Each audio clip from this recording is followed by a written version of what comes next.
哎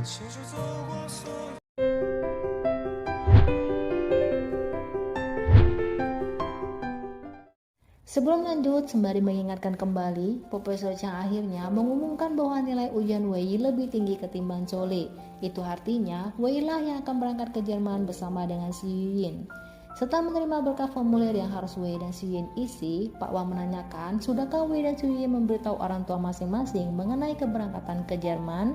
Si Yuyin sudah memberitahu orang tuanya, sedangkan Wei belum. Bahkan Wei belum memberitahu Momo yang sebagai pacarnya mengenai keberangkatannya ini. Mengenai sikap Wei ini, Profesor Chang memberi nasihat kepada Wei untuk menjaga sikap dan lebih berhati-hati. Nasihat Profesor Chang itu terpikirkan oleh Wei. Sembari berjalan bersama Si Yuyin, tiba-tiba Wei menanyakan kepada Si Yuyin, seandainya Si Yuyin adalah Momo, apakah Si Yuyin akan marah jika Wei tidak bilang mengenai keberangkatannya? Kaget atas pertanyaan Wei dan tidak tahu harus jawab apa, untung saja Momo datang. Si Yuyin pun menyuruh Wei langsung menanyakan kepada orangnya saja. Untuk mendapatkan suasana yang tenang, Wei mengajak Momo pergi ke lab. Dimulailah Wei memberitahu Momo mengenai keberangkatannya ke Jerman. Dan reaksi Momo, 什么？去德国？ tentu saja sebagai pacar, Momo kesal. Apalagi persiapan keberangkatan Wei hampir selesai. Namun Momo masih bisa menerima alasan kenapa Wei sebelumnya belum memberitahukannya. Tapi setelah mengetahui Su Yuyin juga ikut pergi, bukan lagi kesal melainkan perasaan cemburu yang Momo rasakan. Momo begitu saja pergi dari Wei dan menyuruh Wei untuk tidak mengikutinya.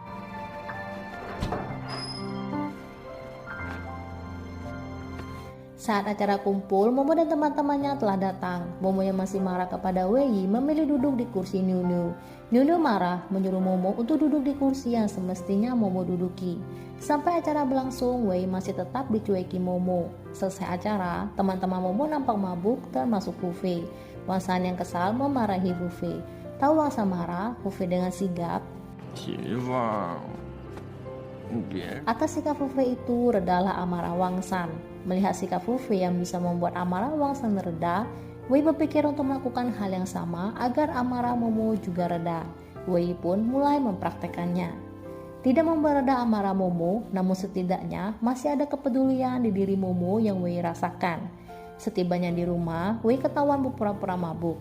Tiba-tiba saja, Momo membahas kembali kenapa Wei tidak memberitahu Momo sebelumnya akan pergi ke Jerman bersama dengan Xu Yuyin. Pertengkaran pun kembali terjadi setelah Wei menjawab pertanyaan yang bukan diinginkan Momo. Sembari menarik tangan Momo, Wei mengakui atas kesalahannya dan mencoba menjelaskan. Sedari dulu, setelah memutuskan sendiri, barulah Wei memberitahu orang tuanya. Mungkin itu sudah kebiasaan Wei.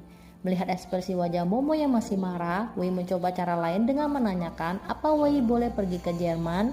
Akhirnya reda juga amarah Momo setelah Momo kembali menanyakan kepada Wei, jika Momo melarang Wei pergi, apakah Wei tetap akan pergi? Jawaban Wei, jika Momo melarang Wei pergi, Wei tidak akan pergi.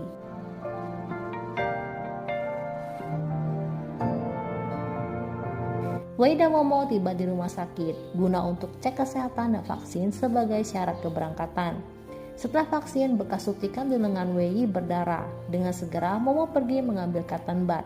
Ketika Momo mengambil cotton bud, Wei dihubungi oleh ibu Momo. Ibu Momo memberitahu Wei mengenai keberangkatan Wei ke Jerman itu akan mempengaruhi sikap Momo, yaitu Momo tiba-tiba akan bersikap penuh perhatian. Tiba-tiba akan mencari perhatian dan akan membuat Wei merasa terganggu.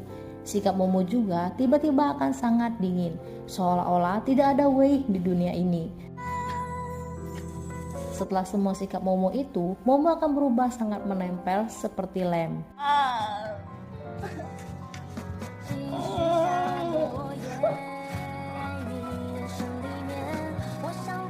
Akhirnya tibalah hari keberangkatan Wei.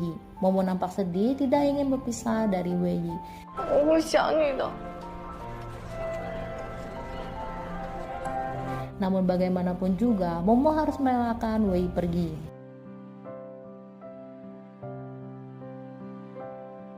Tidak hanya Momo yang sedih dan menangis, Wei pun juga sedih dan menangis atas perpisahan ini. 6 bulan telah berlalu di mana tidak ada Wei di samping Momo.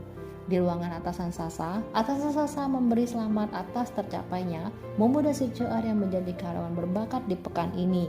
Namun Momo dan Sichuan sama sekali tidak terlihat senang. masih mempermasalahkan masalah karya desain yang Momo dan si Cheer buat dulu, namun bukan atas nama mereka, melainkan atas nama atasan Sasa dan Direktur Lina. Bukannya meminta maaf, atasan Sasa justru menyuruh Momo dan si Cheer untuk membuat desain karya baru lagi.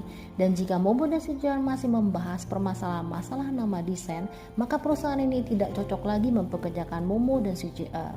Sudah merasa jengkel dengan sikap atasannya selama ini, tanpa berpikir panjang, Momo langsung menyetujui pengunduran dirinya.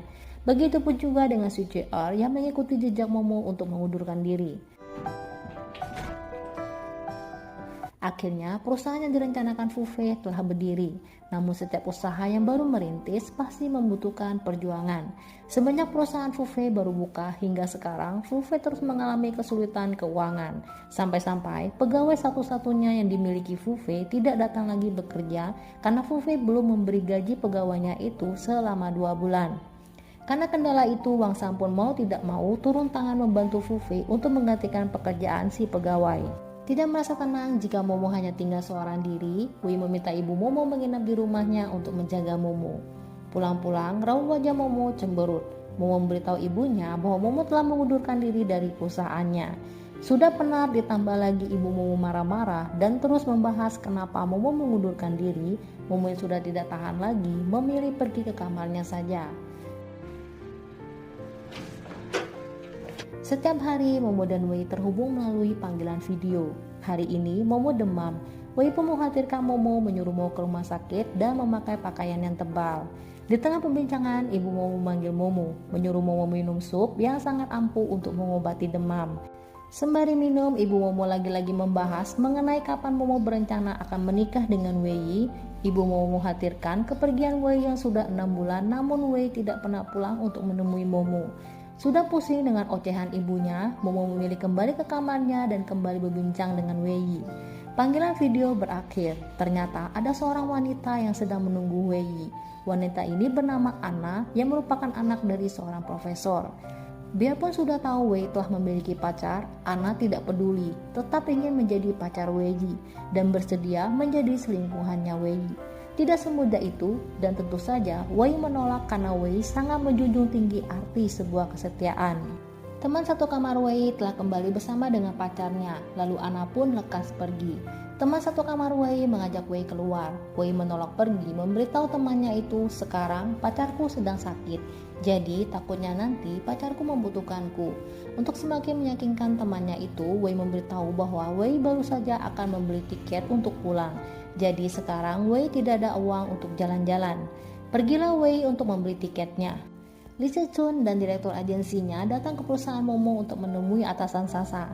Sembari menunggu atasan Sasa, Lee Se-chun mendengar karyawan perusahaan Sasa sedang bergosip mengenai pengunduran diri Momo yang disebabkan oleh atasan Sasa yang mendapat penghargaan dari hasil mencuri karya desain Momo.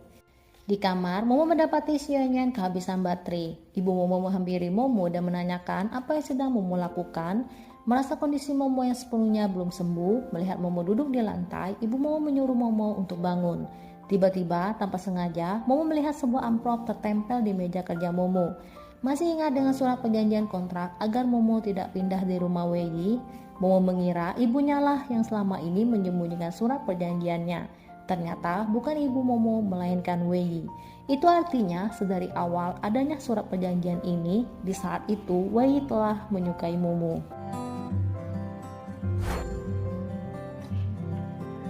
Tanpa berpikir lagi, Momo mengemas barang-barangnya untuk pergi menyusul Wei ke Jerman. Biarpun kondisi Momo sekarang masih dalam keadaan sakit. Ibu Momo melarang Momo pergi mengingat Momo yang masih sakit. Namun setelah Momo mengatakan bahwa mau pergi untuk memaksa Wei menikahinya, ibu Momo tiba-tiba bersikap antusias dan tentu saja mengizinkan Momo pergi. Sekembalinya Wei menghubungi Fuve menanyakan perihal kenapa sudah seharian ini Momo dan ibunya tidak bisa dihubungi. Selesai menghubungi Fuve, Wei pergi ke kamarnya dan mendapati ada seseorang yang tidur di kasurnya. Mengira orang itu adalah pacar temannya, dengan raut wajah kesal, Wei mengetuk pintu kamar temannya untuk menanyakan kenapa pacarnya tidur di kasur Wei. Teman Wei pun berkata, "Itu bukan pacarku, melainkan adalah pacarmu." Di balik kebingungan dan rasa rindu berharap bahwa Momo lah yang tidur di kasurnya, ternyata itu benar-benar Momo. Rasa bahagia bercampur rasa rindu yang Wei rasakan. Setelah lama tidak bertemu, Momo akhirnya Wei bertemu juga.